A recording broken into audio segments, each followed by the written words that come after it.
नमस्कार दोस्तों, मैं अमित श्रीवास्तव आज फिर हाज़िर हूँ आपके सामने एक नई वीडियो लेकर के म्यूचुअल फ़ंड के बारे में आपको जानकारी देने के लिए।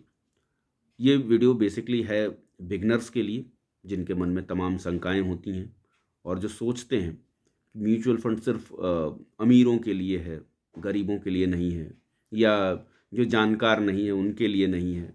ये हाई-फ़ाई सोसाइटीज़ के लोग इसमें इन्वेस्ट करते हैं। ऐसा बिल्कुल नहीं है, टोटली मिथ है। इसमें कोई भी व्यक्ति एक रेहड़ी पटरी वाले से लेकर के और अरबपति, करोड़पति सभी इसमें इन्वेस्ट करते हैं और सभी के लिए इक्वल अपॉर्च्युनिटी है इनकम जनरेट करने की और आपको अपने इनकम को बढ़ाने की, अपने निवेश की रकम को से ज़्यादा धन अर्जित करने की। अब इसको किस तरीके से किया जाता है? देखिए म्यूचुअल फंड है क्या? सबसे पहले तो आप अगर ये जानना चाहें कि म्यूचुअल फंड ही क्यों? तो म्यूचुअल फंड में सबसे बड़ी चीज़ क्या होती है कि एक तो होती है डाइवर्सिफिकेशन। आपके पैसे को सिर्फ एक जगह नहीं लगाया जाता है। डाइवर्सिफिकेशन आपके निवेश के लिए बहुत ही ज़रूरी एक मैटर है। होता क्या है कि अगर आप नहीं जानते, जैसे सपोज़ करें कि आप शेयर मार्केट में जाते हैं और पैसा लगा देते हैं या इवन आप एग्ज़ाम्पल्स फ़िक्स्ड डिपॉज़िट्स का भी ले सकते हैं, बैंक की फ़िक्स्ड डिपॉज़िट्स का। अगर आप वहाँ पैसा लगाते हैं और अगर गवर्नमेंट ने एकदम से रेट रिड्यूस कर दिया तो फिर आपके पूरे रकम के ऊपर जो है वो इफ़ेक्ट करता है और वो उसकी वैल्यू कम हो जाती है या जितनी आपकी एक्सपेक्टेशन है उससे कम हो जाती है। इसी तरीके से शेयर मार्केट में अगर आपने किसी एक ही पर्टिकुलर सेक्टर में पैसा लगाया है और अचानक से पता चलता है कि मार्केट स्लो डाउन हो गया या वोलेटिलिटी की वजह से उस पर्टिकुलर शेयर की वैल्यू कम हो गई, गिर गई मार्केट, तो फिर आपका पूरा का पूरे पैसे की वैल्यू कम हो जाती है। म्यूचुअल फंड्स में ऐसा नहीं था। म्यूचुअल फंड्स में होता क्या है कि आपकी जो रकम है उसको अलग-अलग सेक्टर्स में, अलग-अलग शेयर्स में इन्वेस्ट किया जाता है उसको, जो कि एक प्रोफ़ेशनल फंड मैनेजर्स होते हैं, जो इन चीज़ों को निर्धारित करते हैं कि आपके पैसे को कहाँ और कैसे निवेश किया जाए। उसके बाद क्या हो जाता है कि आपको सबसे बड़ी जो प्रॉब्लम है जो आपकी जो एसेट है, वो है आपकी आज़ादी। इसमें कहीं कोई रिस्ट्रिक्शंस नहीं है कि आप इतने से ही शुरू कीजिए, उतने से ही शुरू करिए या एक शेयर की रकम 4,000 है तो आपको 4,000 मिनिमम इन्वेस्टमेंट करना है या 10,000 है तो 10,000 करना है, ऐसा बिल्कुल नहीं है। ₹500 से लेकर के स्टार्ट कर सकते हैं और आप जितनी भी चाहें, आपकी इच्छानुसार, आपकी हैसियत अनुसार, आपके जो भी आप इवन आप जो समय चुनें कि मंथली करना है, क्वार्टरली करना है, ईयरली करना है या लम सम करना है, वन टाइम करना है, ये सब कुछ आप पर डिपेंड करता है। इसके लिए कहीं कोई रिस्ट्रिक्शंस नहीं है, कोई नियम नहीं है। तो ये एक सबसे बड़ा पहलू होता है और इसके पहले भी मैंने अपने कई वीडियोज़ में बता दिया है कि जो लिक्विडिटी है, वो भी एक बहुत बड़ा कारण है, जो लोग आज म्यूचुअल फंड्स की तरफ अट्रैक्ट हो रहे हैं। क्योंकि आपको जब भी ज़रूरत है, जितनी भी ज़रूरत है, आप इमीडिएटली अपने पैसे को विथड्रॉ कर सकते हैं, पार्शियल विथड्रॉ कर सकते हैं, पॉज़ कर सकते हैं। ये सारी सुविधाएँ आपको म्यूचुअल फंड्स में मिलती हैं। अब सवाल होता है कि म्यूचुअल फंड्स होते कितने प्रकार के हैं? देखिए, म्यूचुअल फंड्स जो हैं, वो मुख्यतः 4 प्रकार के होते हैं। सबसे पहले हो जाते हैं इक्विटी फंड्स। इक्विटी फंड्स जो हैं, वो मार्केट शेयर्स में अ, उसका निवेश किया जाता है। जो आधी रकम जो आप देते हैं निवेश के लिए, उन रकम का निवेश जो है, वो शेयर मार्केट में किया जाता है। दूसरे हो जाते हैं आपके डेब्ट फंड्स। डेब्ट फंड्स जो हैं गवर्नमेंट और कॉर्पोरेट बॉन्ड्स जो होते हैं, जिसमें सामान्यतः ये ऐसा माना जाता है कि इसमें रिस्क बहुत कम होता है और एक सर्टेनिटी होती है नॉर्मली कि इतने रिटर्न हमें मिल जाएँगे, तो उसमें आप निवेश करते हैं। उसके बाद आ जाता है आपका हाइब्रिड फंड। हाइब्रिड फंड क्या होता है? ये इक्विटी एंड डेब्ट दोनों का मिक्सचर होता है। कुछ पोर्शन इसके इक्विटी में चले जाते हैं और कुछ जो है डेब्ट में चले जाते हैं। तो ये जो है आपके हाइब्रिड फंड हो जाते हैं और उसके बाद होता है इंडेक्स फंड। इंडेक्स फंड जो है वो आपका जो भी इंडेक्स आप चूज़ करते हैं, चाहे वो मैन्युफैक्चरिंग सेक्टर का हो, चाहे वो फार्मा सेक्टर का हो, चाहे वो केमिकल सेक्टर का हो, जो भी सेक्टर है, जिसको भी आप चूज़ करते हैं, उस पर्टिकुलर इंडेक्स को वो फॉलो करता है और उसके अकॉर्डिंगली ही आपकी जो है इन्वेस्टमेंट होती है और उसके अकॉर्डिंगली ही आपकी ग्रोथ या डाउनफॉल जो भी होना है, वो होता है। तो ये एक बड़ा कारण है जिसकी वजह से कि लोग म्यूचुअल फंड में इन्वेस्ट करते हैं। अब बात आ जाती है कि आप किस तरीके से चुनें कि आपका फंड जो है मतलब अगर आपको निवेश आरंभ करना है तो कहाँ से करें, कैसे शुरू करें, उसके लिए क्या-क्या बातें ध्यान रखनी चाहिए।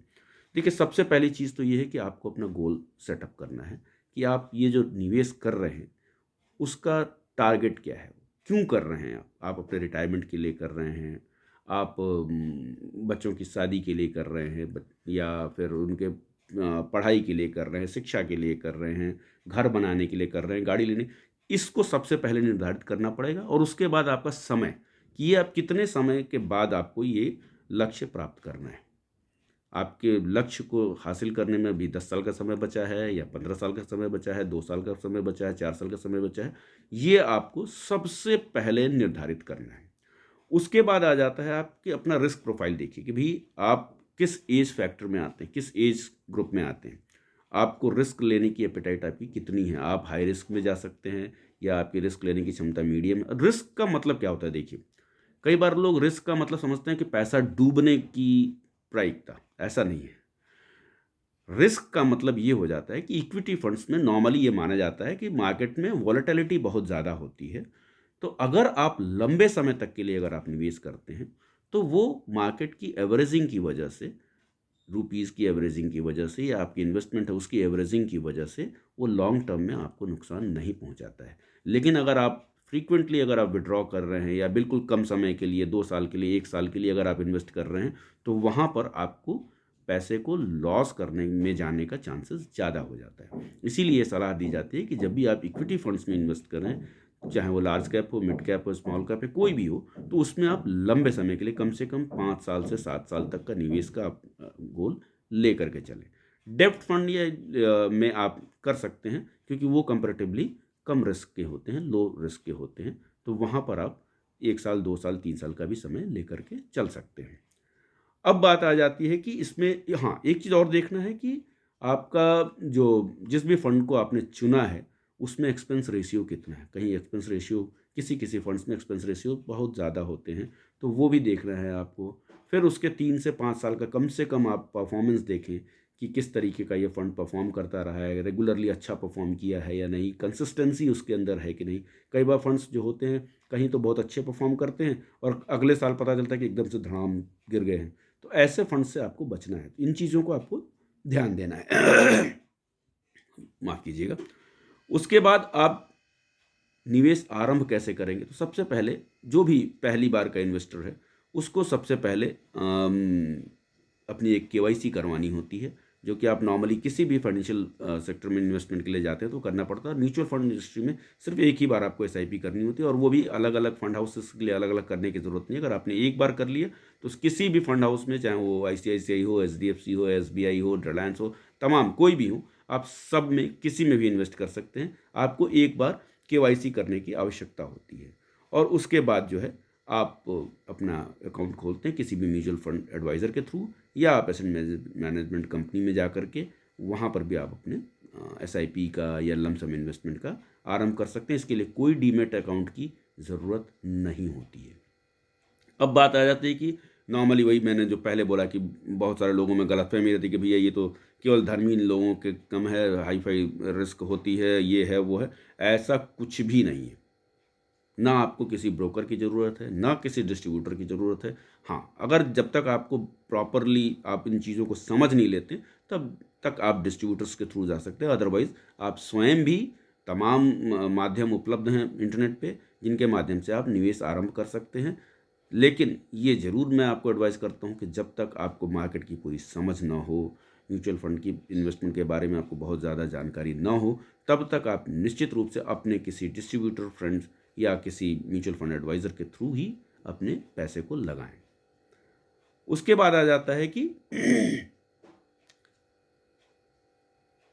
डाइवर्सिफिकेशन, मैनेजमेंट और स्मॉल स्टेप्स। ये 3 चीज़ें, यही आपकी कमाई का जरिया है। म्यूचुअल फंड के सबसे बेसिक स्ट्रक्चर यही है, डाइवर्सिफिकेशन, फंड मैनेजमेंट। छोटे छोटे स्टेप्स लेने हैं आपको, कुछ नहीं, 500 से शुरू कीजिए, 2000 से शुरू कीजिए, 5000 से शुरू कीजिए, और फिर कंपाउंडिंग का जादू देखिए, आनंद लीजिए।